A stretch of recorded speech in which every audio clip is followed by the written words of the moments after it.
नमस्कार साथियों, नवरात्रि चल रहा है, आज चौथा दिन है। मैं कंफ्यूज्ड हूँ कि आपको शुभकामनाएं दूं या दुख व्यक्त करूं कि एक तरफ तो माँ दुर्गा की पूजा हम लोग कर रहे हैं और दूसरी तरफ जो जीवित माँ दुर्गाएं हैं, हमारी बच्चियां, हमारी बहनें, उनके ऊपर अत्याचार हो रहे हैं। क्या कसूर था उन लड़कियों का जो बनारस हिंदू यूनिवर्सिटी में पढ़ते थे? अपने अधिकार के लिए उन्होंने आवाज उठाई, उनके आत्मसम्मान पर चोट हुई, उनके इज्जत के साथ खिलवाड़ हुई और उन्होंने आवाज उठाई। और मोदी सरकार को इतना बुरा लग गया कि लाठियां बरसानी पड़ी उन पर, उन लड़कियों पर। क्या उनके पास पिस्तौल था? क्या उनके पास बम था? क्या उनके पास गोली चलाने का सामान था? क्या कसूर था उनका? वो तो अपनी इज्जत की लड़ाई लड़ रहे थे। जब मोदी सरकार की पुलिस, वहाँ के चांसलर उनको इंसाफ न दे सकी तो उन्होंने वो रास्ता अपनाया। गांधी जी के रास्ते पे उन्होंने चला, गांधी जी के रास्ते पर उन्होंने आंदोलन किया, प्रोटेस्ट किया और मोदी जी की पुलिस उन पर लाठियां बरसाई, उनको खून से लथपथ कर दिया, बेचारी बच्चियों पर। और आप बोलते हैं बेटी बचाओ बेटी पढ़ाओ, तो बचेगी बेटियां तभी तो पढ़ेगी बेटियां।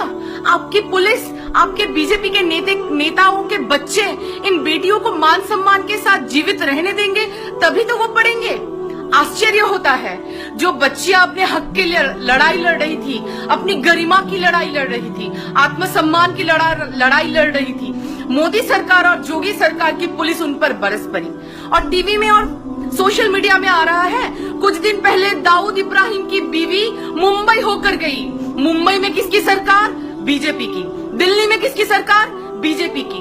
दाऊद इब्राहिम की बीवी को सुरक्षित वो फिर से पाकिस्तान भेज सकते हैं और अपनी बच्ची का, हिंदुस्तान की बेटियों का, जो मुसलमान भी नहीं है, सुन लीजिए, हिंदू जो हिंदुत्व का नारा लगाते हैं, उन भक्तों से मैं कहना चाहती हूँ, उन बच्चियों का जो काशी हिंदू विश्वविद्यालय में पढ़ते हैं, उनकी इज्जत के साथ जब छेड़खानी हुई तब मोदी सरकार पुलिस से डंडा बरसाए, तब मोदी सरकार उनके खिलाफ गई और दाऊद की बीवी को सुरक्षित मोदी सरकार ने पाकिस्तान रवाना कर दिया।